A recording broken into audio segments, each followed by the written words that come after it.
chers collègues.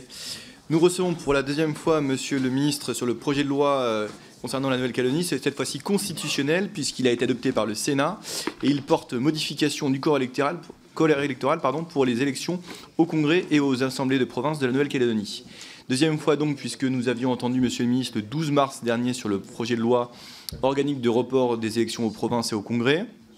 Et compte tenu des différentes matières dont nous allons traiter aujourd'hui, il nous semblait indispensable de pouvoir vous entendre une seconde fois. Vous savez que le règlement interdit en matière constitutionnelle aux membres du gouvernement de discuter des articles, en tout cas d'être présents lors de la discussion des articles du projet de loi constitutionnel. C'est pour ça que cette audition était indispensable. D'ailleurs, sur le caractère indispensable de votre audition, il est également, puisque différentes modifications sont intervenues au Sénat. D'abord sur le contenu de l'accord, sur les modalités de mise en œuvre de cette disposition, puisque si accord il pourrait y avoir une procédure dérogatoire, et puis ensuite sur la durée de mise en œuvre, puisque au 1er juillet, une mise en œuvre à partir du 1er juillet, sauf si un accord survient, là encore avec des mesures d'application qui devraient pouvoir être adoptées, cette fois par le Parlement, contrairement à ce qu'avait prévu initialement le gouvernement.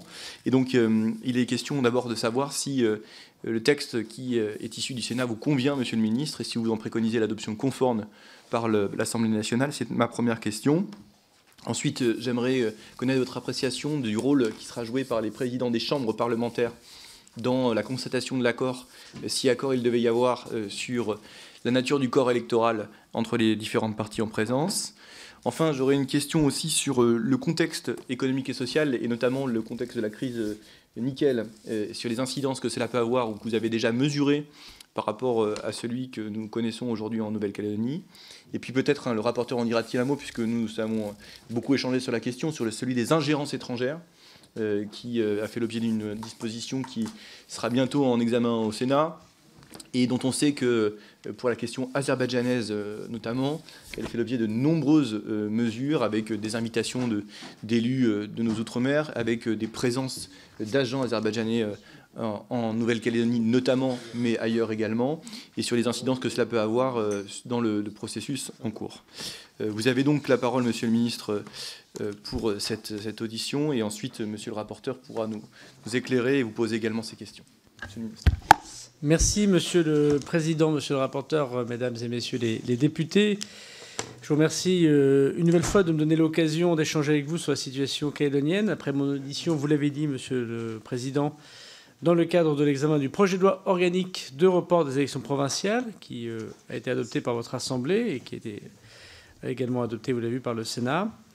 Et cela aussi par mon audition du groupe de contact organisé par la présidence de l'Assemblée nationale, qui a eu lieu avant la suspension de vos travaux, plus d'autres auditions auxquelles nous avons déjà évoqué la situation calédonienne, ce qui me permet à la fois de répondre à vos questions sans rentrer peut-être dans le détail de ce qui nous pousse à être devant vous, puisqu'il s'agit, comme vous l'avez rappelé, Monsieur le Président, d'un projet de loi à réforme constitutionnelle qui prévoit la modification du corps électoral pour les seules élections provinciales et non pas pour une autre liste électorale. Vous savez qu'il y en a 3 en Nouvelle-Calédonie.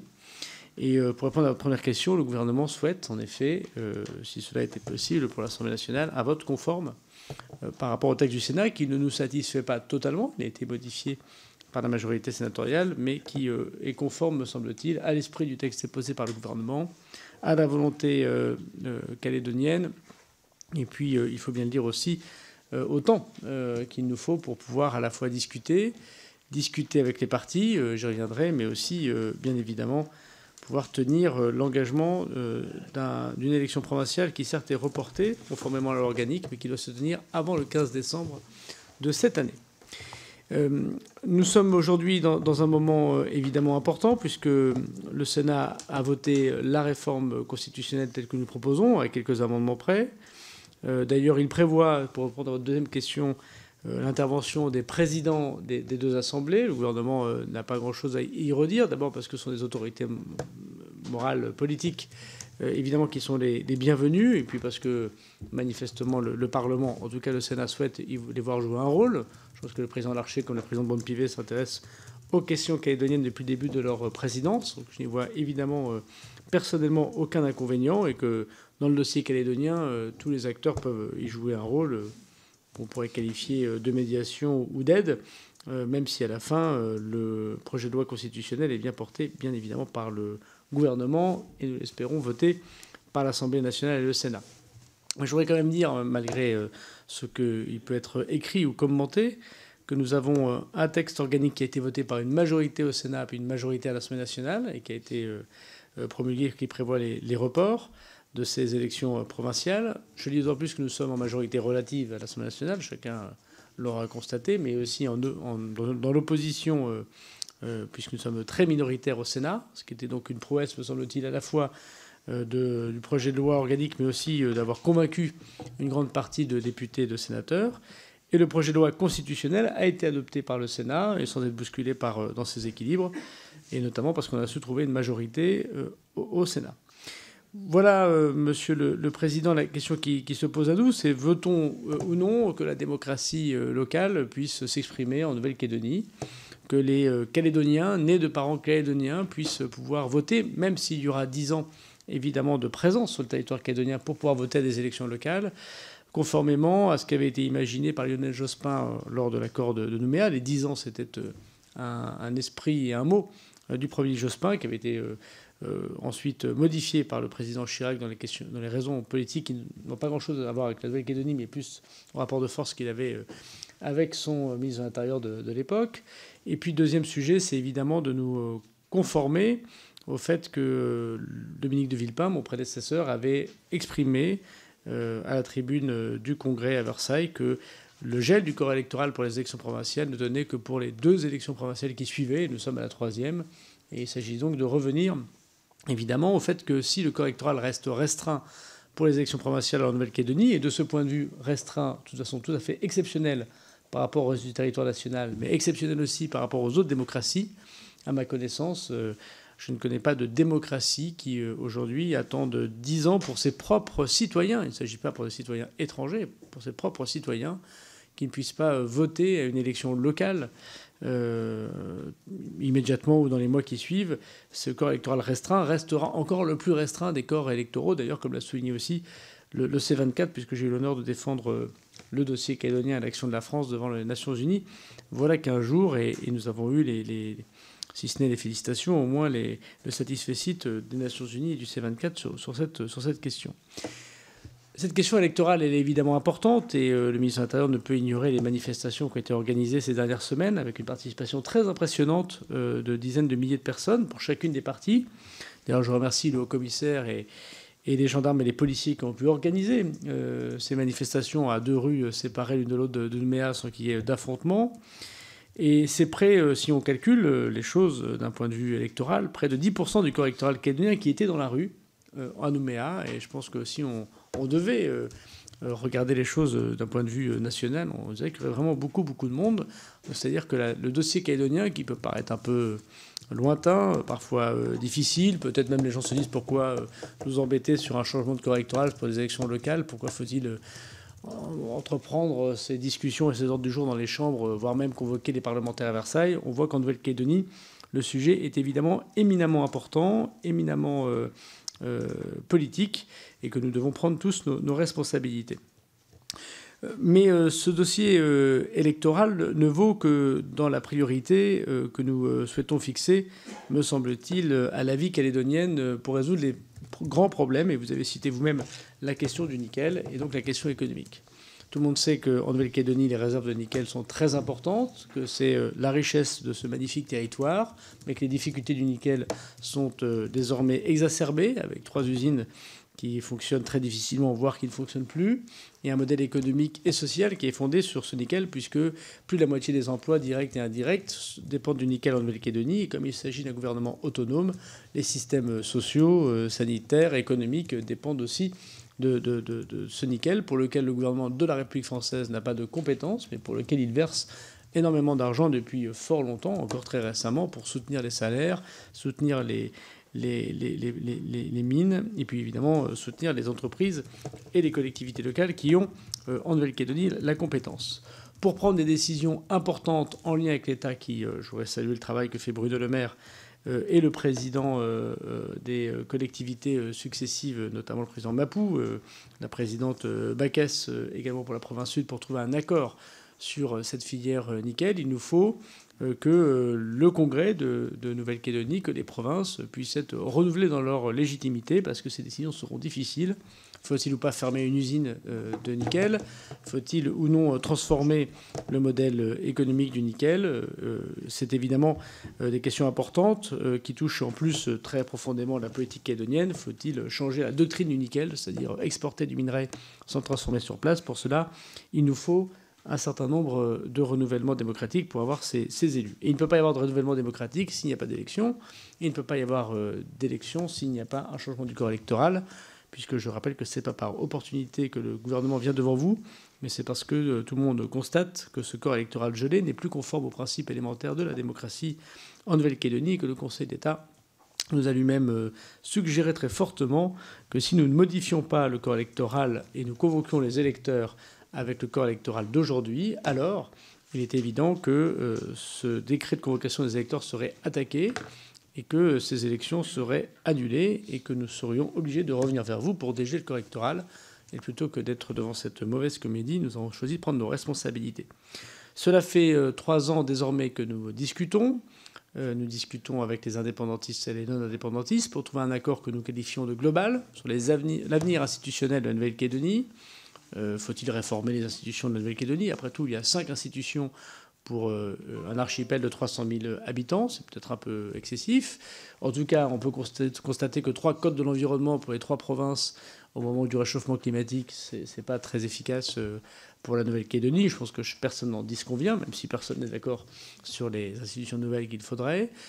Faut-il prévoir une autodétermination future qui ne serait pas demain ni après-demain, mais qui serait conforme à l'engagement international de la France, mais aussi aux principes constitutionnels qui prévoient évidemment le droit des peuples à disposer d'eux-mêmes en Outre-mer? Le gouvernement y est favorable. Et encore faut-il parler de ces modalités d'autodétermination au sens concret du terme.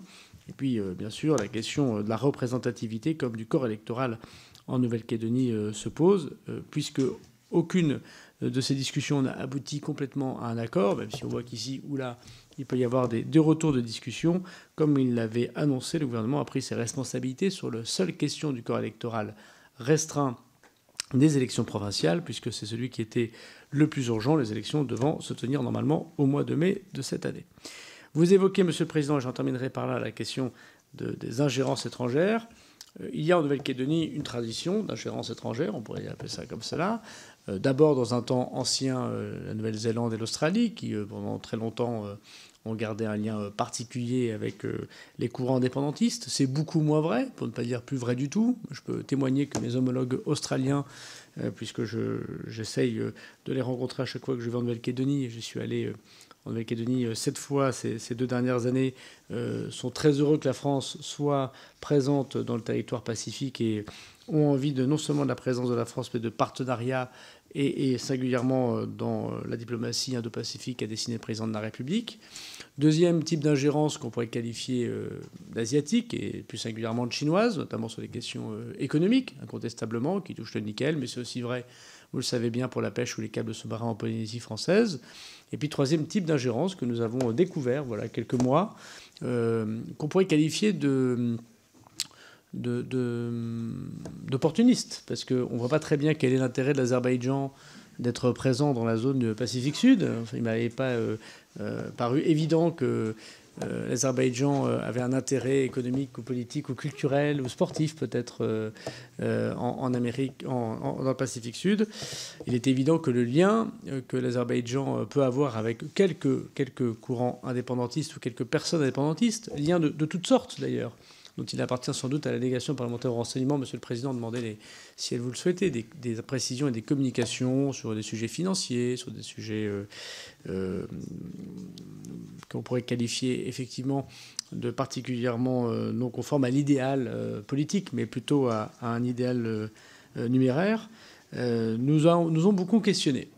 nous ont beaucoup questionnés parce que l'Azerbaïdjan, on le voit bien, essaye d'utiliser le dossier calédonien, non pas pour le bien de telle ou telle population, de tel ou tel principe démocratique. Encore faut-il que l'Azerbaïdjan ait des principes démocratiques, ce qui ne nous a pas paru évident, mais cherche évidemment à répondre à la défense, et qui fait l'honneur de la France, je crois, des Arméniens et du massacre des Arméniens par la puissance azerbaïdjanaise.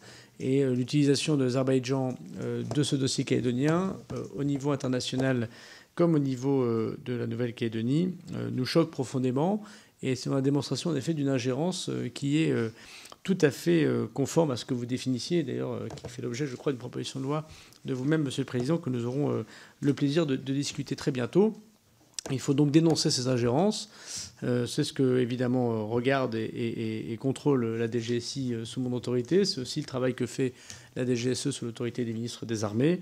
Il est évident que la présence de l'Azerbaïdjan dans une discussion, voire même, nous le regrettons d'ailleurs, et j'ai demandé au commissaire de se saisir de ce sujet, mais je sais qu'il y a des débats au Congrès de la Nouvelle-Calédonie, que les protocoles, je mets évidemment des guillemets, puisqu'ils n'ont rien de juridique politique signé entre une partie de courant indépendantiste et la dictature azerbaïdjanaise n'est pas évidemment possible au sens politique du terme, n'est pas moralement acceptable, n'est pas éthiquement sympathique, mais je voudrais par ailleurs vous dire qu'elle nous interroge sur la volonté profonde d'un certain nombre de groupes qui peut-être ont pris l'Azerbaïdjan comme modèle politique et qui ne doit pas être celui, me semble-t-il, qui doit se développer en Nouvelle-Calédonie.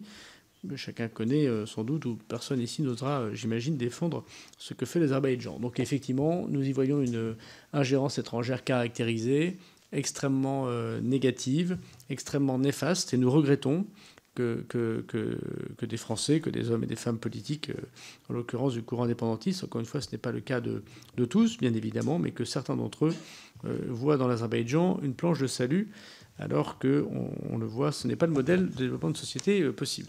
Voilà en quelques mots, Monsieur le Président, ce que je souhaitais vous dire. Je souhaiterais redire ici une nouvelle fois que le gouvernement est tout à fait à la disposition des acteurs calédoniens, quels qu'ils soient, pour continuer cette discussion.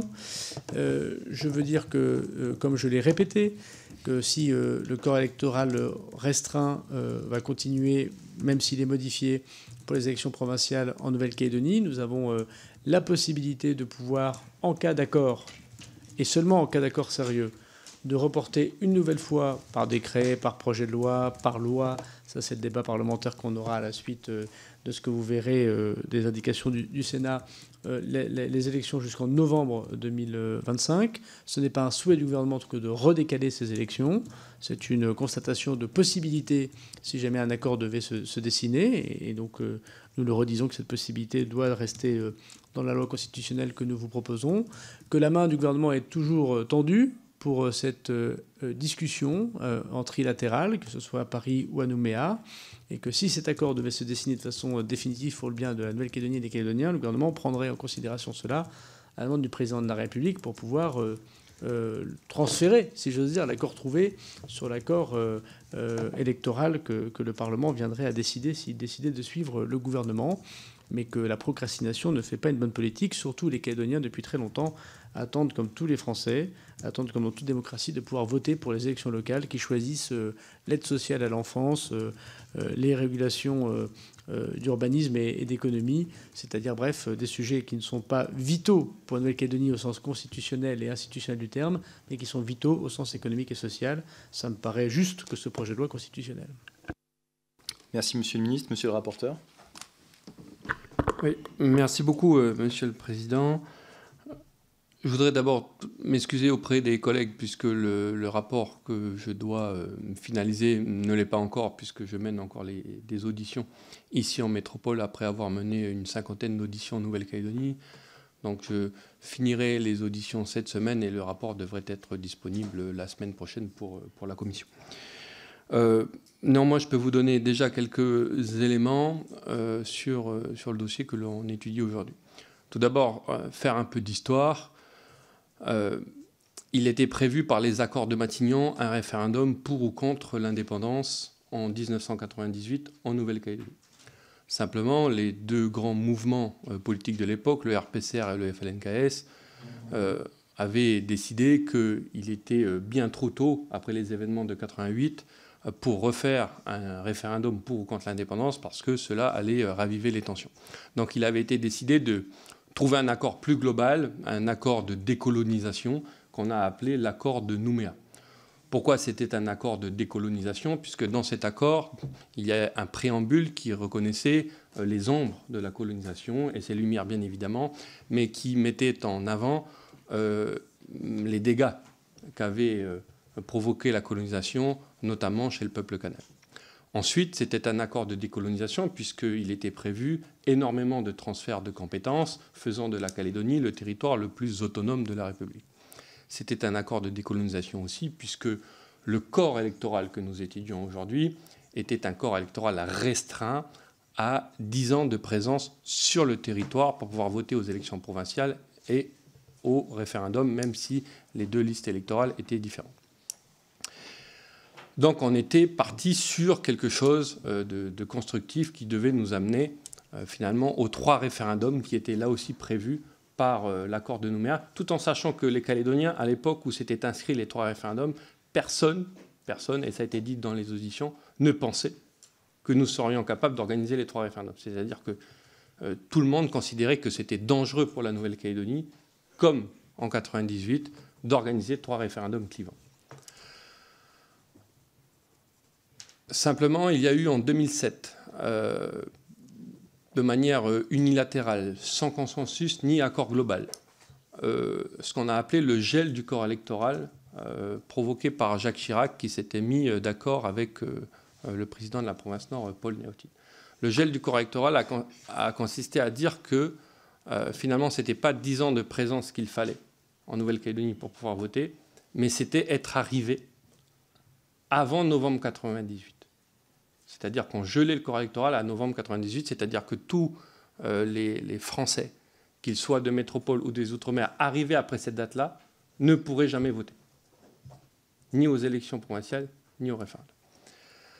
À l'époque, on considérait que c'était 7% de l'électorat. Aujourd'hui, on arrive à une situation où un électeur sur 5 en Nouvelle-Calédonie est exclu du droit de vote. Le gel du corps électoral a eu, moi qui suis un fervent opposant à ce gel du corps électoral, a eu au moins un avantage. Celui de légitimer le résultat des référendums. Puisque, en gelant le corps électoral, finalement, les indépendantistes ne pouvaient pas contester qu'ils avaient été biaisés par une forme de peuplement. Et malgré ce gel du corps électoral, les non-indépendantistes ont remporté les 3 référendums. Clairement. Alors que ce n'était pas prévu par l'accord de Nouméa. Une fois que ces 3 référendums ont été tenus, je rappelle qu'il fallait qu'un seul référendum pour que l'indépendance soit actée en Nouvelle-Calédonie. Il suffisait qu'une seule fois que les Calédoniens votent oui pour que ça soit l'indépendance. Et il était inscrit dans l'accord de Nouméa qu'en cas de 3 non, si les Calédoniens votaient 3 fois non, on examinait la situation ainsi créée. Mot pour mot, c'était ça. Et donc on se retrouve dans cette situation où, effectivement, Monsieur le ministre est en charge du dossier pour le gouvernement de la Nouvelle-Calédonie et se doit d'examiner la situation ainsi créée. Qu'a fait le gouvernement alors?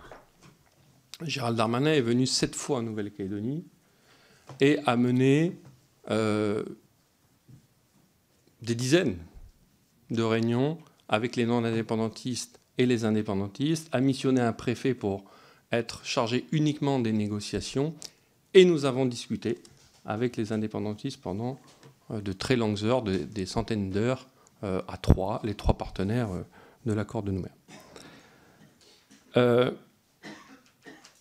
Nous étions proches d'un accord. Nous avons été très loin dans les négociations et nous pensions pouvoir conclure un accord global sur la Nouvelle-Calédonie.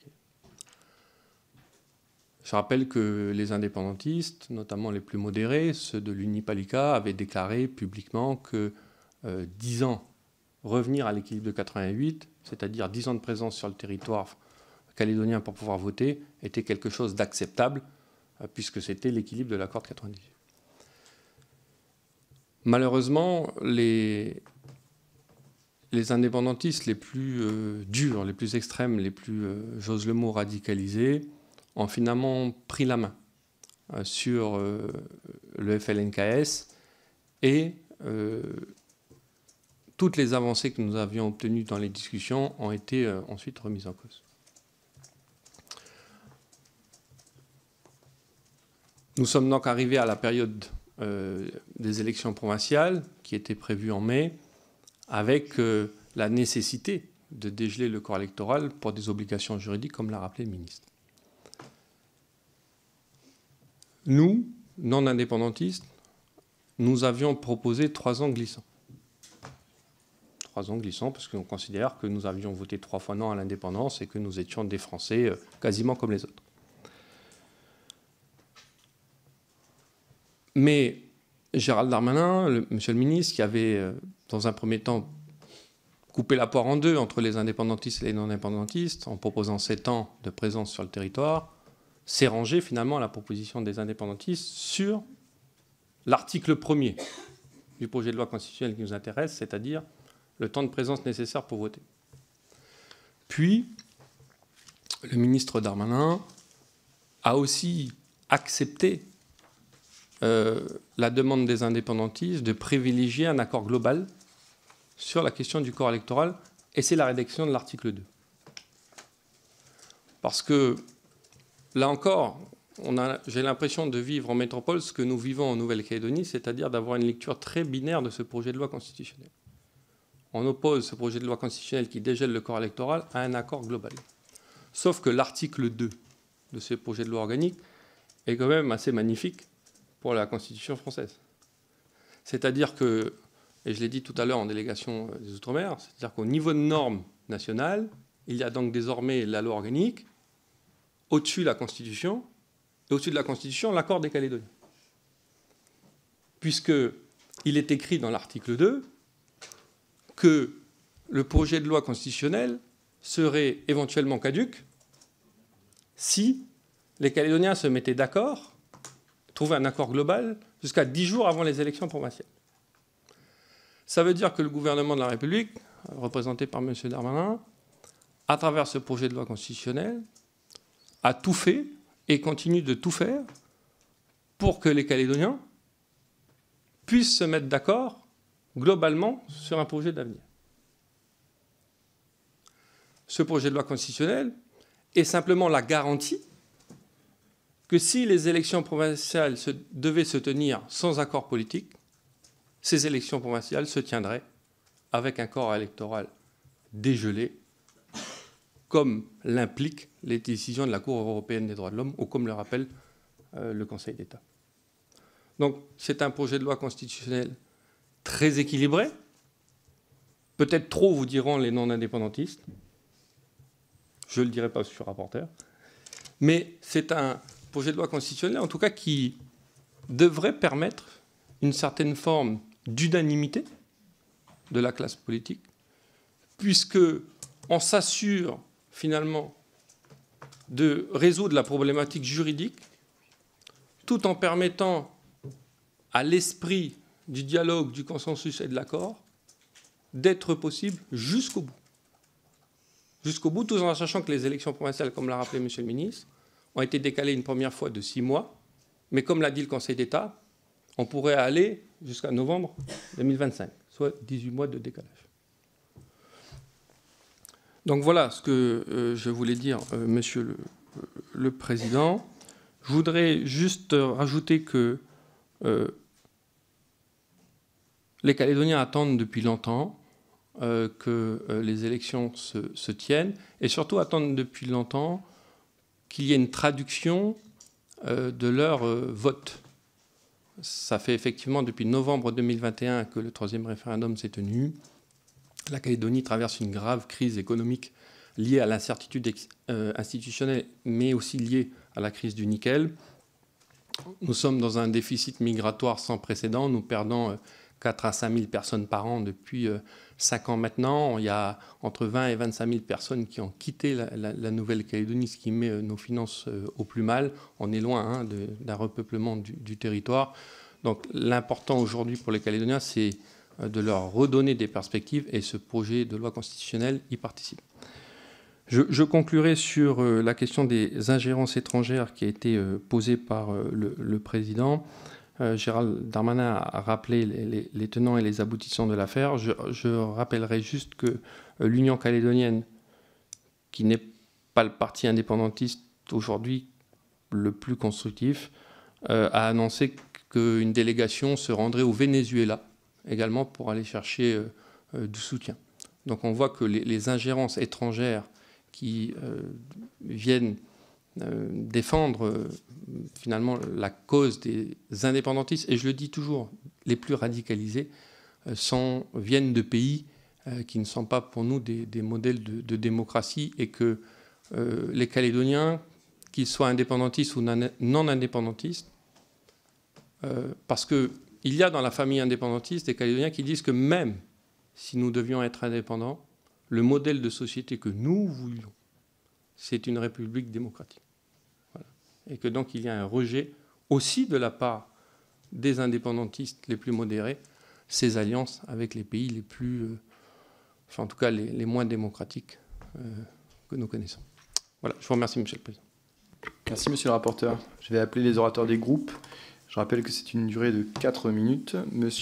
De 2 minutes, pardon, c'était 4 minutes, pardon. C'est un projet de loi. Effectivement, vous m'avez induit en erreur parce que 4 minutes, c'est un projet de loi, c'est une audition pour le projet de loi. Monsieur Adrien Gomi pour le groupe Renaissance.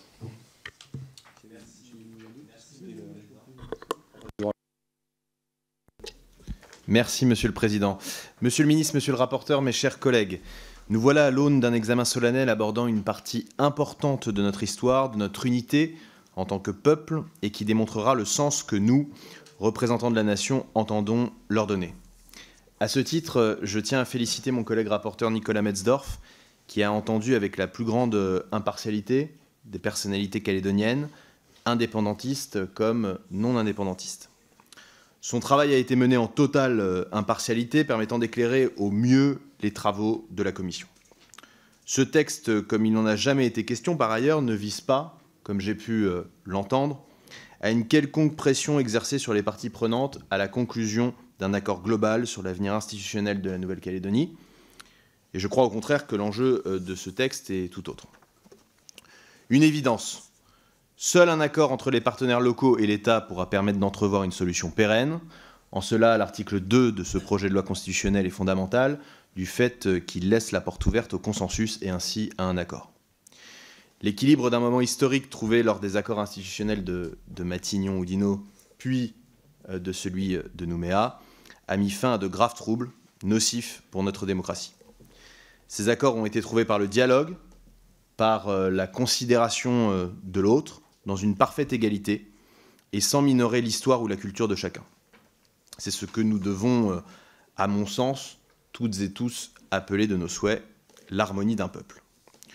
Nous en sommes tous conscients, il faut distinguer la passion de femmes et d'hommes qui ont fondé cet équilibre bienvenu de l'égalité devant le suffrage que nous devons aujourd'hui assurer. Les difficultés dont il est question sont soumises à la passion d'indépendantistes et de non-indépendantistes, ça a été rappelé par monsieur le rapporteur, et tout simplement de Français qui sont profondément attachés à une identité, à un territoire, à un cadre de vie. Et c'est ce qui fait la force de la Nouvelle-Calédonie, nous le savons. Les équilibres d'hier sont différents de ceux d'aujourd'hui. C'est aujourd'hui près d'un cinquième du corps électoral de Nouvelle-Calédonie qui est privé d'expression lors des élections provinciales. Ils en sont d'ailleurs, ça a été rappelé, privés depuis 30 ans. Je le sais, certains me diront qu'il s'agit là d'un héritage du passé, qu'il convient de conserver, mais pour quelle raison? Par réflexe, l'histoire évolue et nous avec. Il n'est donc plus entendable d'exclure la totalité de ces Français de ces élections, d'autant plus lorsque l'on constate la compétence extrêmement large de la Nouvelle-Calédonie. C'est pourquoi cette réforme permettra d'en inclure désormais plus de 20 000 supplémentaires. Je crois que ce conservatisme nous conduira à renier une partie importante de la définition que nous accordons à la démocratie. Je le rappelle, il ne s'agit pas d'ouvrir le corps électoral calédonien aux 4 vents. Le principe posé est cantonné aux résidents français depuis plus de 10 ans sur ce territoire. 10 ans. Pouvons-nous réellement penser qu'au bout de 10 années de résidence, des Français puissent ne pas être en mesure d'exprimer leur vote. Surtout que ces 10 ans représentent déjà un compromis important de la part des loyalistes, vous le rappeliez, monsieur le rapporteur, qui demandaient initialement 3 ans de résidence. À notre sens, il faut écarter tout raisonnement manichéen. L'ensemble des Calédoniens se réclamant des Kanaks ne sont pas de manière automatique indépendantistes, et ceux que l'on appelle les Caldoches, des loyalistes. Je crois profondément que les travaux du Sénat ont démontré une rédaction d'équilibre qui permettent à cette réforme de se faire dans de bonnes conditions pour l'ensemble des parties prenantes à l'accord global sur l'avenir institutionnel de la Nouvelle-Calédonie. En conséquence, vous l'aurez compris, le groupe Renaissance soutiendra ce texte. Je vous remercie. Merci, monsieur Stéphane Rambaud, pour le groupe Rassemblement National. Merci, monsieur le président. Rallumez votre micro, monsieur Rambaud. Ah, merci. Merci, monsieur le président. Le projet de loi constitutionnelle modifiant le corps électoral pour les élections au Congrès et aux assemblées de province de la Nouvelle-Calédonie, déjà examiné par le Sénat et qui nous est présenté aujourd'hui en commission, s'inscrit dans un contexte bien particulier propre à cette collectivité. Le projet de loi constitutionnelle fait état dans son exposé des motifs de ce que les règles de détermination du corps électoral restreint, chargées d'élire les représentants aux assemblées de province et au Congrès de la Nouvelle-Calédonie, telles qu'elles ont été fixées par l'accord de Nouméa, sont devenues inadaptées du fait des évolutions démographiques intervenues depuis sa signature le 5 mai 1998. En effet, vous le savez, le corps électoral spécial pour l'élection des membres du Congrès et des assemblées de province comprend les personnes qui, installées en Nouvelle-Calédonie en 1998, y justifient de 10 années de résidence, ainsi que leurs enfants, mais pas les autres descendants, laissant ainsi exclus les petits-enfants d'un électeur inscrit en 1998 sur la liste pour les élections provinciales et en tout état de cause, leurs conjoints. C'est ce corps électoral exclusivement fondé sur la résidence en Nouvelle-Calédonie qui, initialement glissant, a été gelé par la loi constitutionnelle du 23 février 2007, si bien qu'aucune personne installée en Nouvelle-Calédonie après 1998 ne peut donc prétendre y voter. Ce corps électoral est donc menacé d'extinction. C'est ainsi que le nombre d'électeurs inscrits sur les listes électorales générales en Nouvelle-Calédonie exclu du droit de suffrage aux élections des membres des assemblées de province et du Congrès est passé de 8 000 électeurs en 1999, 7,5% du corps électoral général, à 42 500 en 2023. Il atteint donc désormais un électeur sur 5, ça a été déjà dit. Je crois effectivement que dans ces conditions, il est plus que nécessaire de permettre un dégel du corps électoral dans la perspective des prochaines élections territoriales et provinciales, dans l'attente d'un nouvel accord politique permettant de régir l'avenir de la Nouvelle-Calédonie pour les décennies à venir. La limitation du droit de voter aux élections des assemblées de province et du Congrès doit continuer de reposer sur un corps électoral composé des natifs du territoire et des autres Français résidents, justifiant d'une durée de séjour suffisante pour manifester leur attachement réel à la Nouvelle-Calédonie. Le dégel de ce corps électoral figé en 1998 s'impose donc et il appartiendra à un nouveau statut de fixer des conditions d'accès satisfaisantes à la citoyenneté locale. Dans l'attente de ces évolutions statutaires, le projet de loi constitutionnelle soumis à notre Assemblée doit être adopté. C'est la position que le groupe Rassemblement National tiendra lors de l'ensemble des débats, puisqu'il permet à des citoyens français d'exercer l'un des droits les plus fondamentaux qui soit, le droit de vote. Mais il ne constitue qu'une réponse limitée à la question statutaire, qui demeure non résolue, et pour laquelle la confiance que nous accordons au gouvernement pour la faire aboutir est très mesurée. La Nouvelle-Calédonie est française depuis 1853 et les Calédoniens ont exprimé à 5 reprises leur volonté qu'elle continue à le rester en 1958, 1987, 2018, 2020, 2021. Même si le cycle des référendums d'autodétermination est désormais clos et doit le demeurer pour plusieurs dizaines d'années, la Nouvelle-Calédonie doit désormais se consacrer à son développement économique et social. Monsieur Arnaud Le Gall, pour le groupe La France Insoumise. Merci Monsieur le Président, Monsieur le Ministre. Bon, au sujet de ce projet de loi constitutionnelle, tout le monde voit bien qu'il y a 2 principes, et notamment dans son calendrier, 2 principes s'affrontent d'égale valeur. Le premier principe, c'est le droit universel à participer au suffrage. Le processus de Matignon où Dino Nouméa a procédé à un gel du corps électoral qui ne peut plus durer éternellement. Près de 20% des électeurs inscrits à la présidentielle sont exclus de la participation au suffrage au niveau néo-calédonien, et c'est de toute évidence pas satisfaisant. Mais le deuxième principe, c'est également le droit des néo-calédoniens à mener jusqu'à son terme le processus d'autodétermination enclenché en 1988 et confirmé 10 ans plus tard. Et c'est donc ces deux principes sont d'égale importance, mais personne n'a de solution miracle pour les faire cohabiter, en tout cas pour y répondre de manière satisfaisante. Et il y a une seule réalité. Et cette réalité, c'est que la Nouvelle-Calédonie aujourd'hui, en Nouvelle-Calédonie, il n'y a pas de consensus. Je ne reviens pas sur l'épisode du 3e référendum, qui avait toutes les vertus du formalisme légal, mais qui, d'un point de vue politique, son application a créé un point de crispation. Il a heurté une partie de la population locale. Et il a mis en péril le cadre des discussions apaisées, bâties depuis des décennies. Et certains choix, notamment en termes de calendrier, ont pu faire douter de l'impartialité de l'État, au risque d'attiser les tensions. Pour la première fois, et nous en sommes désormais à la situation que pour la première fois dans l'histoire récente de la Nouvelle-Calédonie, une réforme constitutionnelle est susceptible de passer sans qu'il y ait eu au préalable un accord au niveau local. Et ça ne peut que créer du trouble, un trouble largement endogène, même si en effet il y a aussi des ingérences étrangères qui sont inacceptables, que nous avons eu l'occasion de dénoncer, en particulier s'agissant de l'Azerbaïdjan récemment. Donc il y a deux principes mais une seule réalité, il faut en tenir compte, et finalement il y a une boussole, et la boussole c'est l'esprit des accords de Matignon et Nouméa, qui a permis aux populations locales de discuter de leur avenir dans un cadre apaisé, sans pression abusive, avec un État impartial qui veille à éviter les impasses. Et donc il faut absolument rétablir le dialogue. Alors on sait la difficulté, on sait que de part et d'autre, il y a un agenda, il n'y a pas forcément une volonté d'aboutir, mais il faut continuer. De plus en plus d'ailleurs de voix s'élèvent ici à Paris, au-delà de notre famille politique, qui le disent.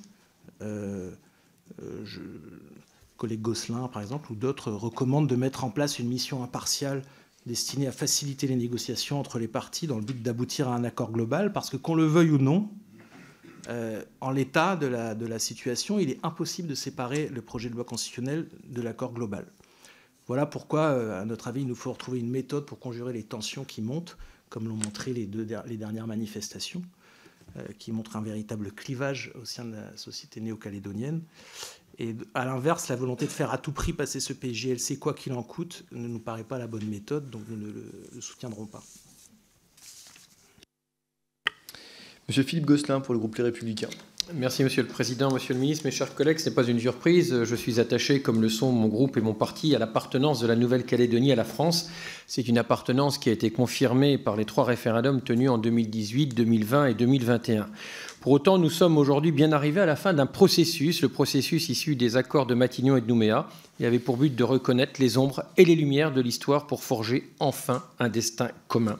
Après un certain nombre de drames, il fallait faire, je cite Michel Rocard, la paix pour reprendre et aller de l'avant. La fin de ce processus, pour autant, ne doit pas signifier la fin de la méthode qui l'a inspiré, c'est-à-dire la recherche permanente du consensus. Cette marque de fabrique qui s'est faite vaille que vaille a toujours appartenu aux acteurs locaux. Le Parlement, quant à lui, a toujours eu une place assez limitée, jouant en réalité pour l'essentiel un rôle de greffier des équilibres fragiles passés localement, quand bien même ces accords avaient des conséquences pour l'ensemble de la nation.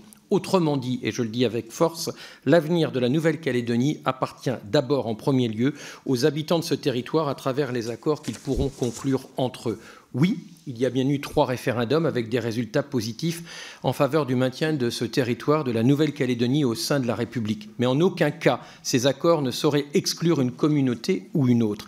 Égalité et vivre ensemble, destin commun, quelles que soient les solutions juridiques retenues, ces principes restent plus que jamais d'actualité. Comme beaucoup d'observateurs, je rentre de Nouvelle-Calédonie, j'ai des inquiétudes et des interrogations. N'oublions pas en effet la situation très difficile de l'industrie du nickel. Elle a longtemps été la pierre angulaire de l'équilibre économique de l'île, mais depuis trop longtemps, elle a aussi été fantasmée. Et la dure réalité, comme les marchés, se rappelle à nous tous. N'oublions pas non plus la situation inquiétante de l'évolution démographique. Elle ne cesse désormais de chuter, bien loin des craintes répétées d'un peuplement exogène qui serait massif, mais que les chiffres en réalité démentent. Cette chute est bien l'expression des inquiétudes d'une population qui se cherche. Mais revenons au texte. Disons-le alors sans détour. Il n'est pas acceptable que la proportion des électeurs exclus du droit de vote aux élections provinciales et au Congrès s'élève en 2023 à 19,28%. Oui, c'est près d'un électeur sur 5 qui est exclu. Les principes constitutionnels d'universalité, d'égalité du suffrage ne pourront pas résister indéfiniment à un régime qui, du dérogatoire, évolue chaque jour et de plus en plus vers l'attentatoire. Il est désormais inenvisageable d'organiser de nouvelles élections provinciales sans dégel du corps électoral et le Conseil d'État ne dit pas autre chose. Fallait-il pour autant, comme le fait le projet de loi constitutionnel qui nous est soumis, le décorréler d'un accord plus large ? L'idéal aurait été, bien sûr, bien évidemment, et comme je le souhaite, et nous sommes nombreux à le souhaiter, d'aboutir à un accord conclu localement entre les parties. Mais malheureusement, et malgré encore des signaux à bas bruit de part et d'autre, il se fait encore attendre. En attendant, les tensions sont réelles, tout comme la mobilisation, notamment celle du 13 avril, qui ont vu entre 35 et 40 000 personnes défiler en 2 cortèges opposés. C'est phénoménal. S'y ajoutent ces derniers temps, et vous les avez évoqués, mais ils se révèlent maintenant, des phénomènes d'ingérence étrangère. On avait déjà des éléments importants sur la Chine. Désormais, c'est l'ingérence d'un autre État, l'Azerbaïdjan, exercée au grand jour, qui s'ajoute par opportunisme de la confusion et de l'instabilité à une situation déjà suffisamment tendue. Alors, qu'en conclure ? En conclure que le processus est enclenché et il nous faut aller au bout de ce processus. À l'Assemblée comme au Congrès, les Républicains voteront donc en faveur de ce texte. Je forme néanmoins avec conviction, nous formons avec conviction, le souhait qu'un accord puisse être conclu sur place, peut-être en passant par la nomination d'une mission impartiale à laquelle l'Assemblée nationale comme le Sénat devraient être associés et pourraient participer à ces travaux comme à ces décisions. Sans naïveté et pour conclure, je dirais donc accompagnons ce destin commun dans la visibilité, bien sûr pour renouer avec la croissance économique et démographique, pour assurer le développement et plus largement l'avenir du territoire, mais d'abord, Monsieur le Président, et avant tout pour renouer avec la confiance en soi et envers les autres. Je vous remercie. Madame Aude Luquet pour le groupe démocrate. Merci Monsieur le Président, Monsieur le Ministre, Monsieur le rapporteur, mes chers collègues. Cela a été rappelé lors de l'examen du projet de loi organique reportant les élections locales. Les Calédoniens ont besoin de sérénité et de stabilité. Non seulement pour apaiser les tensions qui peuvent exister entre différentes sensibilités, mais aussi pour assurer la prospérité de cette île actuellement soumise à des difficultés économiques préoccupantes, notamment avec la crise du nickel. Aujourd'hui, le gel du corps électoral est pour une très grande majorité des indépendantistes le cœur de l'accord de Nouméa. Toucher à cet aspect sans résoudre la question de l'avenir institutionnel de la Nouvelle-Calédonie est pour eux inenvisageable. Mais si l'on dépasse certaines postures la durée de 10 ans, comme il en est question dans ce projet de loi constitutionnel, cette durée est plus ou moins admise par toutes les parties. Ce dégel est en effet une nécessité face à un corps électoral qui se réduit et exclut toujours plus de natifs.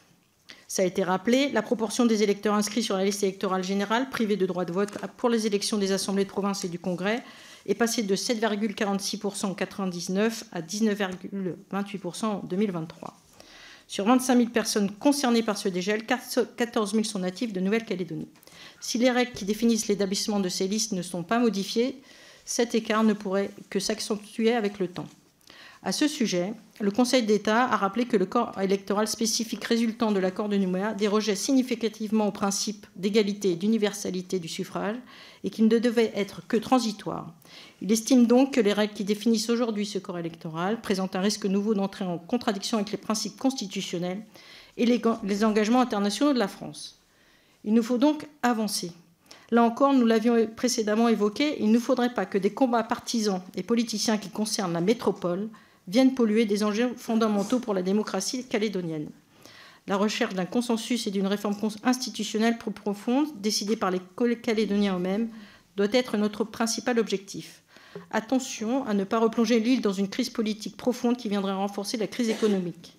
Nous ne sommes pas à l'abri d'un retour des boycotts des élections par celles et ceux qui vivraient ce dégel comme un passage en force, alors que nous voulons tous de l'apaisement. Ce dégel, Monsieur le ministre, demandera techniquement une participation active des communes pour modifier les listes électorales. Qu'adviendra-t-il si certaines communes venaient à bloquer le processus en ne se montrant pas volontaires? Je vous remercie. Monsieur Arthur Delaporte pour le groupe socialiste. Merci Monsieur le Président, Monsieur le Ministre, Monsieur le rapporteur, chers collègues. Il serait juste de commencer la discussion qui nous réunit aujourd'hui en rappelant la profonde inquiétude avec laquelle le groupe socialiste aborde la discussion de ce projet de loi constitutionnelle qui est finalement le fruit de la seule volonté du gouvernement. Notre Assemblée aurait pu avoir, alors que nous arrivons au terme de la période prévue par les accords de Nouméa, un nouveau rendez-vous avec l'histoire. Pourtant, aujourd'hui et dans les semaines à venir, nous examinerons un projet de loi constitutionnelle visant à élargir le corps électoral de la Nouvelle-Calédonie qui rompt avec la pratique institutionnelle et les fragiles équilibres trouvés avec les accords de Matignon en 1988, puis ceux de Nouméa en 1998, avec donc 2 premiers ministres socialistes, Michel Rocard puis Lionel Jospin. Aujourd'hui, force est de le reconnaître, la crise institutionnelle couve. La gestion des événements par le gouvernement ne conduit pas à la seule chose qui devrait guider notre action, l'apaisement. Nous regrettons donc tout d'abord et essentiellement, et nous aurons l'occasion de le rappeler dans les débats s'ils adviennent, la méthode choisie avec le texte qui vient précipiter le mouvement de modification du corps électoral au détriment d'un accord global des différentes parties calédoniennes.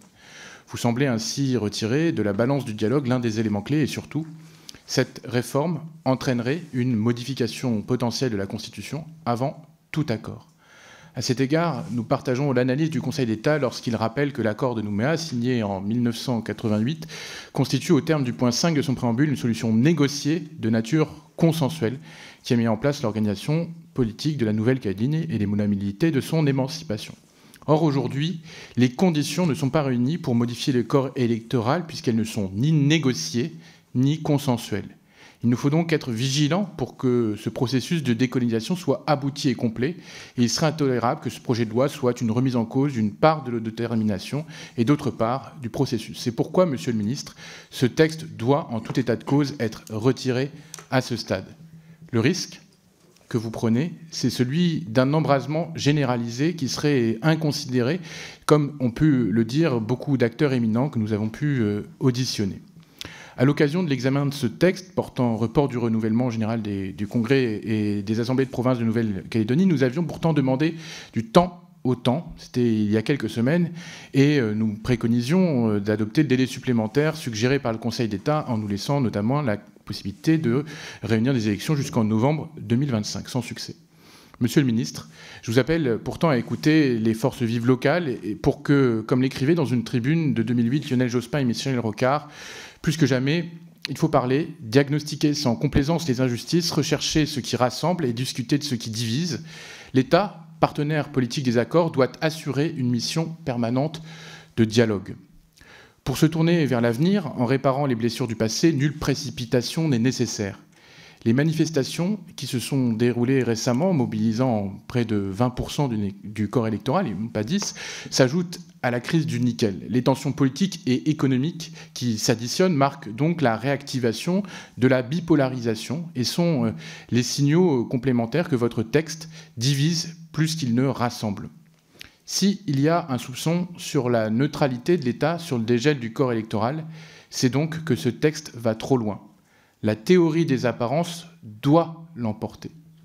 Je soutiens à cet égard la proposition formulée dans le rapport d'étape de nos collègues de la mission d'information sur l'avenir institutionnel des Outre-mer, qui est de créer, et mon collègue Gosselin le rappelait à l'instant, une mission impartiale dans le but d'aboutir à un accord global. Cela suppose donc de suspendre le processus de cette réforme constitutionnelle pour retrouver le chemin du dialogue. Au regard du contexte, il apparaît donc urgent de laisser le temps nécessaire aux différentes parties pour parvenir à une solution négociée, pacifique et durable.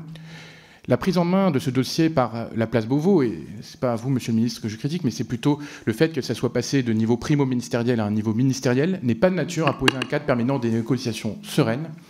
Nous devons agir pour retrouver un chemin serein, et je ne pense pas que ce soit le train que nous prenions. Madame Félicie Gérard pour le groupe Horizon.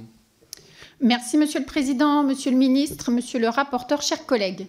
Nous étudions le projet de loi constitutionnelle portant modification du corps électoral pour les élections au Congrès et aux assemblées de province de la Nouvelle-Calédonie. Le groupe Horizons et Apparentés tient à rappeler son attachement à la Nouvelle-Calédonie et à la nécessité de trouver un consensus pour son avenir politique et institutionnel. Le but de ce projet de loi est d'encourager le dialogue et la conclusion d'un accord entre les parties prenantes de l'accord de Nouméa afin d'assurer une paix sociale et durable.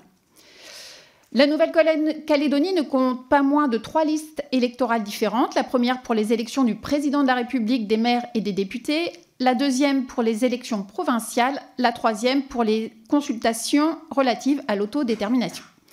Les listes électorales des 2 derniers types de scrutins sont restreintes aux habitants ayant la légitimité d'une durée suffisante de résidence sur le territoire. En effet, depuis la révision constitutionnelle de 2007, seules les personnes inscrites sur les listes électorales au moment de l'accord de Nouméa de 1998 ont le droit de voter aux élections provinciales. Or, des situations paradoxales sont apparues. Le corps électoral défini pour voter au référendum d'autodétermination est plus large que celui des élections provinciales. Il apparaît ainsi surprenant que les natifs de Nouvelle-Calédonie soient admis à voter aux consultations référendaires, mais soient exclus du corps électoral des élections provinciales. Il en va de même pour les petits-enfants de Calédoniens. En Nouvelle-Calédonie, l'évolution démographique est telle que si les personnes exclues de cette liste représentaient près de 7,5% des électeurs en 1999, elles sont aujourd'hui de 19,3%, soit presque un cinquième des électeurs. Dans son avis du 7 décembre 2023, le Conseil d'État rappelle que les dispositions actuelles comportent des dérogations au principe d'universalité et d'égalité du suffrage, qu'il convient de les modifier afin d'en corriger le caractère excessif et qu'il est donc nécessaire de revenir à un corps électoral provincial glissant. Résolument attaché aux principes fondateurs de notre démocratie, le groupe Horizons et Apparentés estime le dégel partiel du corps électoral nécessaire. Néanmoins, nous sommes convaincus que ce dégel doit s'inscrire dans la continuité des accords de Nouméa. C'est la raison pour laquelle la période de résidence de 10 ans retenue par le présent projet de loi nous semble équilibrée, car correspondant à la durée proposée au moment de la rédaction de cet accord fondateur. Enfin, nous tenons à rappeler et saluer le caractère subsidiaire de ce projet de loi. Autrement dit, ce n'est qu'en l'absence d'un accord entre les parties prenantes sur l'avenir institutionnel et politique de Nouvelle-Calédonie que ce projet de loi constitutionnel a vocation à s'appliquer. Le groupe Horizons et Apparentés votera en faveur de ce projet de loi et appelle de ses vœux à la construction d'un accord respectueux de chacun, garantissant les principes de liberté, d'égalité et de fraternité. Je vous remercie. Monsieur Jean-Victor Castor, pour le groupe Gauche démocrate et républicaine. Monsieur le ministre, Monsieur le Président, Monsieur le rapporteur, chers collègues, le point 5 du document d'orientation de l'accord de Nouméa précise qu'en cas de 3 réponses négatives au référendum, les partenaires se réuniront pour examiner la situation ainsi créée.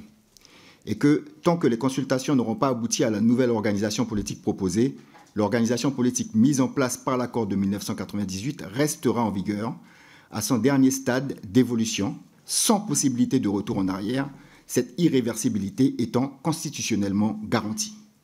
Vous avez ici l'essence même des accords pour la Nouvelle-Calédonie, le dialogue et le consensus. Aujourd'hui, avec ce projet de loi constitutionnelle, vous reniez l'esprit de ces accords. Le corps électoral constitue la base de la citoyenneté calédonienne et fait intégralement partie de l'organisation politique mise en place par l'accord de Nouméa. Les restrictions apportées au corps électoral constituent la garantie de paix civile pour le pays.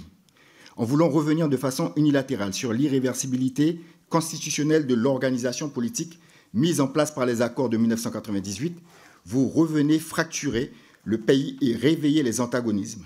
Votre méthode est complètement à contre-courant de ce qui a été fait depuis les accords de Matignon de 1988. Aussi, Monsieur le ministre, ma question sera simple.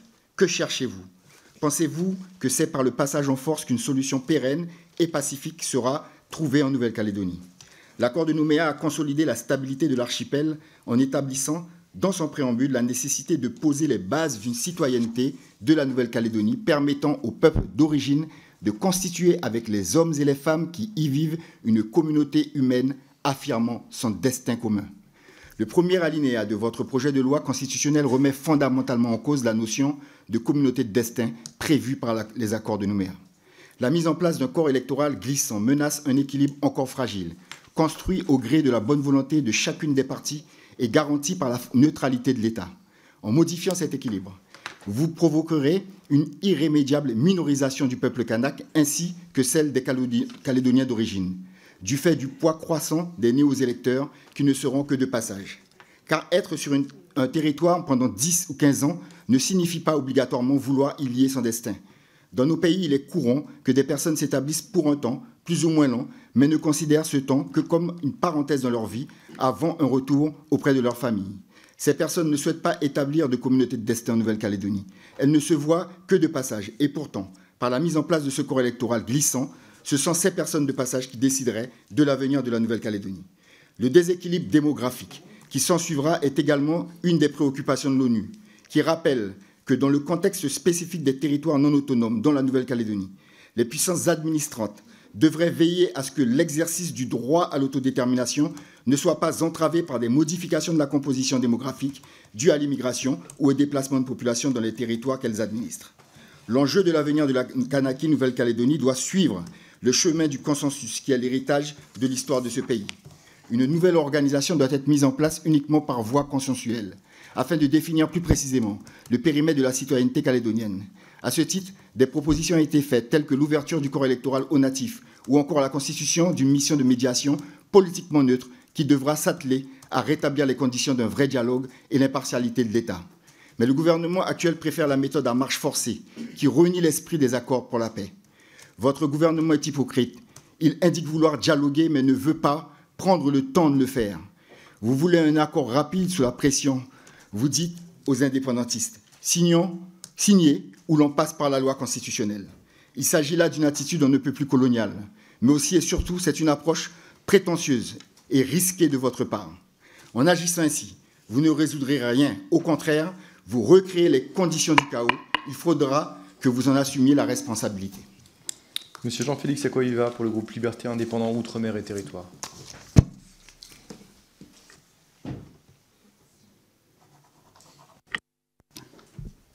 Monsieur le Président, merci. Monsieur le Ministre, Monsieur le rapporteur, mes chers collègues.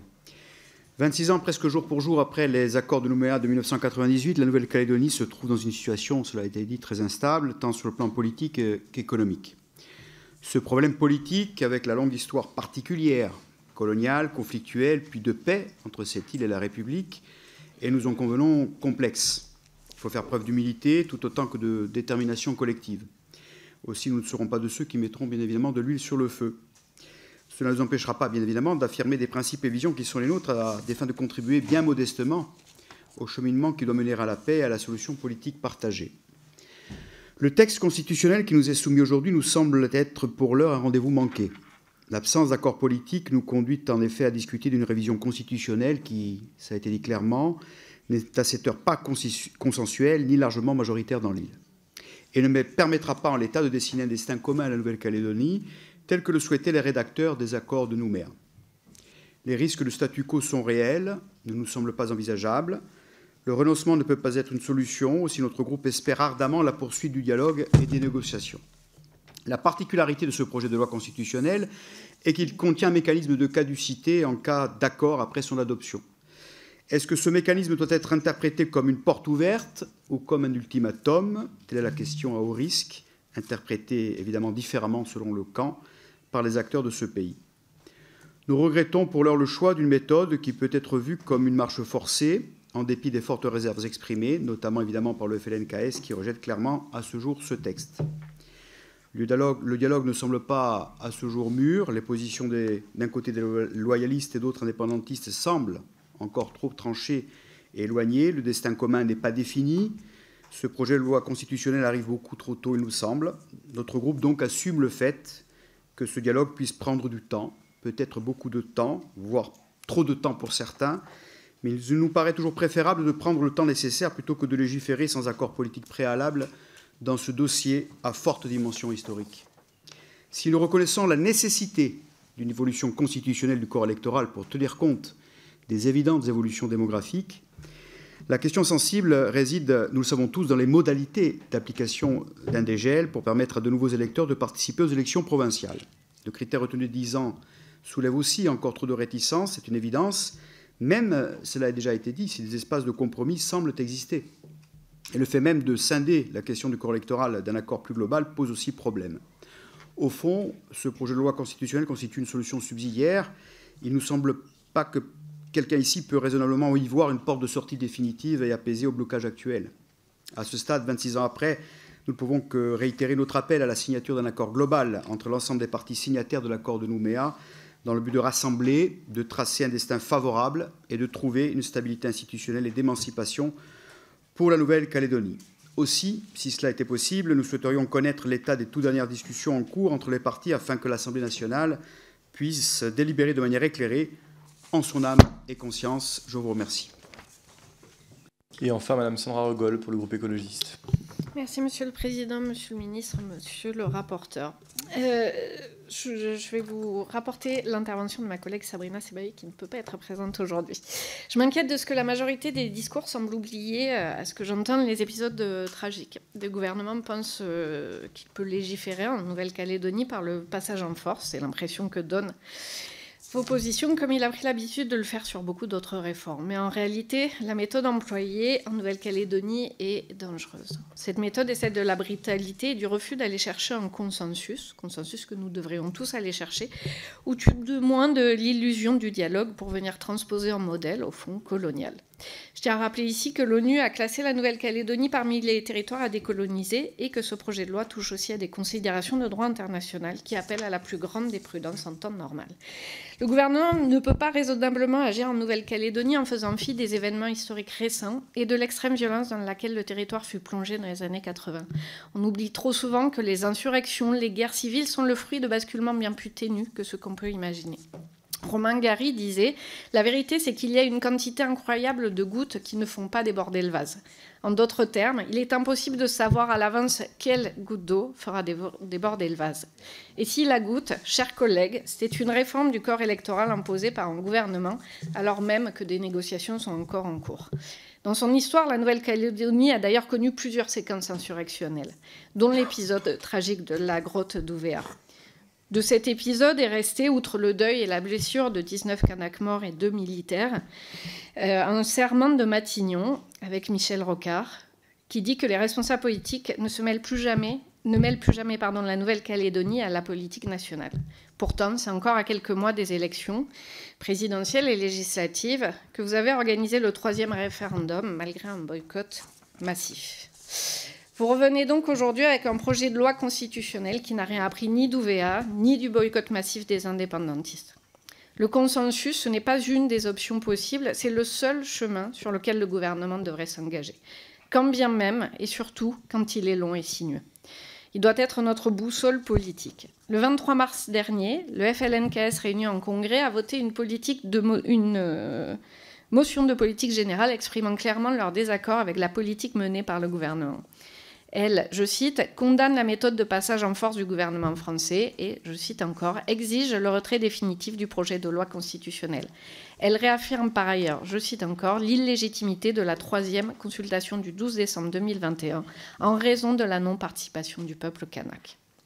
Du côté des écologistes, nous défendons toujours le temps long de la discussion et du compromis sur le temps imposé, où les contestations sont balayées d'un revers de la main. Nous défendrons toujours le droit des peuples à disposer d'eux-mêmes et le principe d'autodétermination. C'est pourquoi nous voterons contre ce projet de loi constitutionnelle. Monsieur le ministre de l'Intérieur, que pensez-vous qu'il se passera lorsque le gouvernement aura fait voter la réforme du corps électoral, effaçant toute possibilité d'un accord tripartite ? Quelle sera la prochaine étape s'il n'existe pas de consensus en Nouvelle-Calédonie sur un sujet aussi important ? On l'a vu avec les mobilisations colossales. Je pose ces questions avec une grande inquiétude, en espérant que le gouvernement saura enfin les entendre. Merci. Bien, on a terminé les orateurs des groupes. Monsieur le ministre, vous avez la parole. Oui, merci Monsieur le Président. Très rapidement, parce que finalement, il y a eu peu de questions, peut-être à la question déposée par Madame l'oratrice du groupe MoDem. Je n'ai pas de doute que les maires indépendantistes ou à majorité indépendantiste en Nouvelle-Calédonie soient des républicains et des démocrates. Quand la loi est votée par les représentants qui l'appliquent, ils l'ont déjà fait d'ailleurs. C'est ce qu'ils ont fait pour le 3e référendum, où les indépendantistes ne voulaient pas participer, boycotter, mais les maires indépendantistes ont ouvert les bureaux de vote et ont évidemment été au rendez-vous de leurs règles. Je rappelle d'ailleurs que les maires sont des agents de l'État. Quand ils procèdent aux élections, ils ne sont pas d'ailleurs, n'agissent pas en tant qu'élus. Quand bien même, imaginons qu'il y ait un boycott pour ces listes électorales, le haut-commissaire peut tout à fait désigner une délégation spéciale pour organiser ce qui relève de la compétence du maire, évidemment qui est d'ailleurs soumis à des poursuites, puisque l'état civil, vous savez, c'est l'autorité judiciaire qui la surveille, des poursuites s'ils ne faisaient pas ce que demandaient leurs obligations de leur tâche. Donc il n'y a pas de difficulté, si ce n'est que voilà, quelqu'un se substituerait au maire, bien sûr. Peut-être après trois séries de réflexions très rapides, Monsieur le Président. Pour M. Castor, je trouve que l'argument est un peu spécieux. Parce qu'en vous réécoutant, M. Castor, vous dites habiter 10 ans ou 15 ans sur un territoire ne veut pas dire qu'on en épouse l'avenir et qu'on doit y participer à la vie politique. Bon, c'est étonnant parce que là, on parle bien des élections locales, des provinciales, des élections locales. Vous êtes dans un groupe politique qui défend le droit de vote des étrangers aux élections municipales. Donc, si je vous suis bien, un étranger qui est là depuis 2-3 ans dans la ville de Tourcoing ou de Paris pourrait voter aux élections locales, même s'il n'a pas vocation à rester éternellement. Mais alors un citoyen calédonien français, puisqu'il est français, on parle bien sur sa terre, ne pourrait pas voter aux élections locales. Je pense que là, vraiment, votre argument, il est vraiment pas bon, quoi. C'est l'idéologie qui parle dans votre bouche. Et c'est dommage, parce que c'est très contraire à l'intérêt, finalement, de pouvoir faire qu'il y a eu... Voilà, on décide ensemble de la vie locale, surtout quand on est citoyen de ce pays. Donc je pense que voilà, l'histoire retiendra que vous proposez donc aux étrangers sur le sol national de voter aux élections locales, mais pas aux Français de voter sur leur propre élection locale. On parle bien des élections provinciales, c'est une élection locale. Bon, donc c'est un argument très, très, très spécieux et très spécial. Non, il n'est pas du tout réversible, puisque là je parle de citoyens français. Madame Regol, je parle de citoyens français. Monsieur Castor refuse à des citoyens français de voter sur le sol français à des élections locales, alors qu'il propose dans son parti que des élections étrangères, que des citoyens étrangers puissent voter à des élections locales en France. Je dis juste que... Je dis juste que c'est particulier. Voilà, moi, je suis pour que les nationaux puissent voter à toutes les élections, et je suis opposé personnellement à ce que les étrangers votent aux élections locales, mais je me mettais à la place du raisonnement du groupe politique que défend M. Castor. Bon. Quant à la proportion, puisque vous avez cité des proportions de personnes autochtones, bon, moi je ne suis pas essentialiste. Je ne considère pas que c'est une question de couleur de peau, d'origine ethnique qui doit nous permettre d'accéder ou pas aux droits de vote, surtout aux élections locales, parce que là, encore une fois, on ne parle pas de la liste référendaire. Je trouve que voilà, je pense que M. Gomy a très bien dit, et j'en remercie, le fait qu'évidemment, il y a beaucoup de Kanaks aussi qui votent contre l'indépendance, et qu'il y a aussi des Caldoches ou des Blancs, pour faire très très vite, ou des Européens qui votent pour l'indépendance. Donc, deuxièmement, M. Acquaviva, je vous ai beaucoup entendu, vous dites qu'il faut, sur ces questions institutionnelles, qu'on ait un consensus général. Alors c'est bizarre parce que ce n'est pas l'argument que vous avez utilisé lors du débat institutionnel sur la Corse, puisque les représentants nationalistes dont vous êtes, arrêtez pas de m'expliquer qu'il y avait un fait politique majoritaire et qui devait l'emporter. Mais il y a eu un fait politique majoritaire. En Nouvelle-Calédonie, 3 référendums qui ont dit non à l'indépendance et qui ont poussé évidemment les Calédoniens à rester français. Plus l'envoi de 2 députés à l'Assemblée nationale qui sont de la majorité... on peut dire que vous n'êtes pas indépendantiste, ni vous-même, M. Mesdorf, je crois, ni M. Dunoyer. Donc je pense qu'il faut... Pourquoi la Nouvelle-Calédonie n'aurait finalement pas ce que la Corse a, et avec, je crois, beaucoup d'entrain de la part du gouvernement, vous l'avez reconnu vous-même. C'est-à-dire que même s'il n'y a pas de consensus absolu, d'ailleurs, M. Simeoni le disait, nous sommes rangés à son analyse, comme la vôtre. Ça ne peut pas être une minorité qui est minoritaire politiquement qui impose une évolution institutionnelle. Donc vous demandez à Nouvelle-Calédonie ce que vous ne souhaitez pas pour la Corse. On aurait peut-être dû avoir cette discussion, avoir une discussion sur la Corse, parce que du coup, vous auriez dû vous mettre d'accord avec une partie non négligeable de l'opinion publique en Corse et bien sûr des représentants politiques élus à l'Assemblée de Corse. Donc je pense que si l'argument n'est pas très juste, n'est pas très bon, et vous-même que vous disiez, comme Mme Regol, qu'il faut prendre du temps, beaucoup de temps. Mais alors d'abord, du temps, on en prend, il n'y a aucun problème, on est prêt à en prendre beaucoup, mais alors vous ne répondez pas à la grande question. C'est pas le gouvernement qui presse, sauf qu'il y a des élections. Vous ne précisez pas, ni vous-même, M. Acquaviva, ni vous-même, Mme Regol, qu'est-ce qu'on fait si les gens ne sont pas d'accord? À partir de quand on repousse ces élections? Est-ce qu'un jour les Calédoniens peuvent voter aux élections locales? Et si on ne les repousse pas parce qu'on donne du temps à l'accord, sur quelle base électorale on convoque les électeurs? Puisque vous ne répondez pas à la question, comme M. Delaporte, puisque la base électorale actuelle, le Conseil d'État lui-même nous dit qu'on ne peut pas convoquer les électeurs dessus. Comme il n'y a pas de consensus au bout de 3 ans de discussion sur un accord, excusez-moi, vous évoquez UVA, c'est un peu excessif, permettez-moi de le dire. Les 10 ans, c'est effectivement la proposition des indépendantistes, et ils ont signé Ce protocole d'accord que je vous ai fait parvenir d'ailleurs lors du groupe de contact pour dire qu'ils étaient d'accord pour discuter des 10 ans plus les natifs. On va le diffuser à la commission. Voilà, mais je pense que M. Delaporta d'ailleurs, on ne l'a pas répété, donc du coup il a eu ce document qui a été signé par M. Rocamitan et M. Tutugoro. C'est leur proposition, les 10 ans, et les natifs, c'est leur proposition. Donc ça n'a rien à voir avec UVA, où il y a eu des morts, et je pense que ces propos étaient excessifs, et objectivement, ce n'était pas l'esprit dans lequel le gouvernement, je crois, et le débat se déroule. Vous ne répondez pas à la grande question. Que feriez-vous si vous étiez à notre place? Est-ce que vous organisez des élections que vous savez illégales? Ou est-ce que vous reportez ad vitam, ça pourrait être prolonger les mandats ad vitam des élus provinciaux et des élus du Congrès, en attendant, bon, évidemment, un jour, ce sera impossible, mais j'aimerais bien connaître la solution, parce que là, on est dans le Rubik's Cube assez impossible à résoudre. Donc, alors peut-être que c'est l'apanage de l'opposition de dire que le gouvernement ne fait pas bien sans apporter de solution à des questions concrètes. Je l'entends, mais dans ces cas-là, effectivement, il faut bien se dire que la responsabilité qui est la mienne, puisque je suis en responsabilité, c'est d'essayer de trouver la voie du consensus et d'essayer de trouver la voie du compromis. Mais pour faire un compromis et un consensus, il faut être au moins deux autour de la table. Et je crois que le rapporteur a justement rappelé tous les efforts, y compris contre ses propres amis électoraux, tout cet effort qu'a fait le gouvernement, qu'a fait le président de la République. La mission indépendante, et j'en terminerai par là, ou impartiale, bon, je ne sais pas, M. Gosselin, ce que c'est qu'une mission impartiale, parce que si vous évoquez la mission du président du Sénat, moi, j'y ai vraiment aucun inconvénient, parce que le président du Sénat, comme je l'ai dit tout à l'heure, le président de l'Assemblée s'intéresse à ce dossier, il joue un acteur, mais M. le président du Sénat a dit lui-même qu'il était pour que la Nouvelle-Calédonie reste dans la France. Donc je ne sais pas très bien ce que vous appelez une mission impartiale. Mais s'il faut que quelqu'un d'autre ou d'autres personnes puissent apporter leur pierre à l'édifice calédonien, je n'y vois absolument aucun problème et j'y suis tout à fait favorable.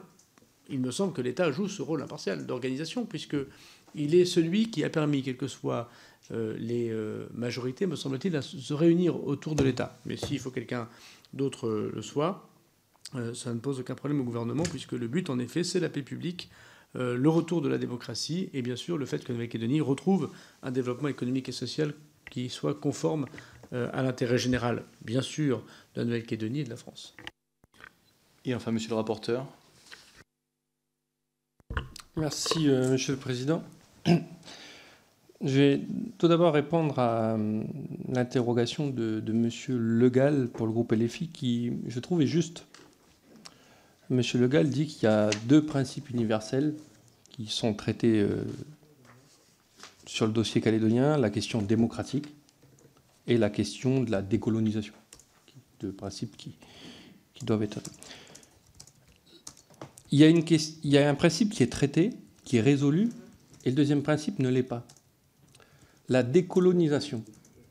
La décolonisation, ce n'est pas l'indépendance. Je rappelle que l'ONU dit clairement qu'il y a 4 possibilités pour sortir de la décolonisation. Il y a 1, effectivement, l'indépendance. 2, l'intégration totale à la puissance administrante, l'ancienne puissance administrante. 2, le statut de libre association. 3, pardon. 4, tout statut négocié entre les citoyens de l'ancienne colonie et la puissance administrante. Donc ce que je veux dire par là, c'est qu'avec les 3 référendums et l'accord de Nouméa, la question de la décolonisation a été traitée. Pardon, mais en Nouvelle-Calédonie, déjà nous avons une très large autonomie. Les indépendantistes sont surreprésentés que les provinces nord et îles au Congrès de la Nouvelle-Calédonie. Ils dirigent 4 institutions sur 5. Le corps électoral est restreint. Il a même été gelé pour les 3 référendums. Et les 3 référendums se sont tenus. Je ne sais pas si on peut faire plus décolonisé que ça. Ça serait quoi plus décolonisé que la Nouvelle-Calédonie? Ben non, puisque ce n'est pas l'indépendance, puisqu'il y a 4 sorties à la décolonisation. Donc les non-indépendantistes ont demandé le retrait de la Nouvelle-Calédonie de la liste des pays à décoloniser à l'ONU, compte tenu de l'accord de Nouméa et des 3 référendums.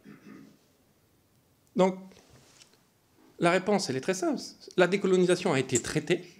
Le principe décolonial a été traité, celui que vous avez avancé. Mais le principe démocratique, lui, n'est toujours pas résolu puisqu'on est toujours avec le gel du corps électoral. Donc finalement, on vient résoudre le deuxième principe. Plus généralement, il y a eu des interventions sur le fait que le gouvernement précipitait la question du dégel du corps électoral. Pardon les amis, mais ça fait 3 ans qu'on discute. C'est une sacrée précipitation. 3 ans, et le gouvernement nous rajoute dans son texte de loi, que le texte de loi, je me répète, hein, mais j'ai l'impression que personne ne lit l'article 2. Et qu'on rajoute du temps pour un accord global. On est en pleine crise économique. Il y a 20 000 personnes qui sont parties. Il y a 10% de la population qui est partie. Il n'y a plus un rang dans les caisses de la Nouvelle-Calédonie, compte tenu de l'incertitude institutionnelle. Là, faut quand même accélérer un peu. Les gens ont besoin de visibilité. Deuxième chose, c'est que j'ai entendu beaucoup dire, attention, ça met en péril la paix, ça risque de créer des tensions. J'ai l'impression qu'on invisibilise beaucoup les loyalistes dans la question du dossier calédonien. Remettez les choses dans leur contexte, ou changeons un peu de prisme. Si le gouvernement retirerait ce texte qui prévoit 10 ans glissants, l'équilibre des accords de Nouméa, et qui, dans son article 2, je me répète, prévoit qu'un accord viendrait remplacer ces 10 ans glissants, imaginez qu'un accord politique soit trouvé sur 20 ans ou 25 ans glissants. Vous pensez que la réaction des loyalistes, ça serait quoi? Imaginez le texte est retiré. Vous pensez que les loyalistes vont se précipiter à la table des négociations? N'oubliez pas, n'invisibilisez pas les loyalistes. Les demandes qui sont dans ce texte-là sont les demandes des indépendantistes. Il faut faire attention, ce n'est pas juste une discussion entre l'État et les indépendantistes, la Nouvelle-Calédonie. Il y a des gens qui ont voté non. Et qui tiennent à ce qu'on les écoute et à ce qu'on les entende. Voilà. Le gouvernement ne pouvait pas faire un texte plus équilibré que ça, c'est pas possible. Je suis rapporteur d'un texte avec lequel je suis quasiment en désaccord sur le fond. Il faut même le dire. Voilà. Donc voilà, Monsieur le Président, ce que je souhaitais dire. Et on vient à la question du consensus à chaque fois. Ça rejoint ce que je disais auparavant, le consensus. J'ai l'impression qu'on utilise le consensus pour faire avancer la revendication indépendantiste. Je me pose la question, si on avait voté oui à l'indépendance, est-ce qu'on aurait dit qu'il faut entendre les loyalistes qui disent sur l'avenir du pays, il faut un consensus? Pas sûr. Voilà. Merci, monsieur le rapporteur. Donc, vous avez été plusieurs à mentionner l'annexe aux propositions du FLNKS qui date du 4 juin 2023 et qui fait mention de la proposition du dégel du corps électoral à 10 ans. Ce document a été transmis au groupe de contact et à la commission des lois au Sénat, et c'est la raison pour laquelle il sera transmis au commissaire aux lois de l'Assemblée nationale à l'issue de cette commission pour que vous disposiez chacun du bon niveau d'information en vue de l'examen des amendements qui aura lieu la semaine prochaine. Je vous remercie. La commission est terminée.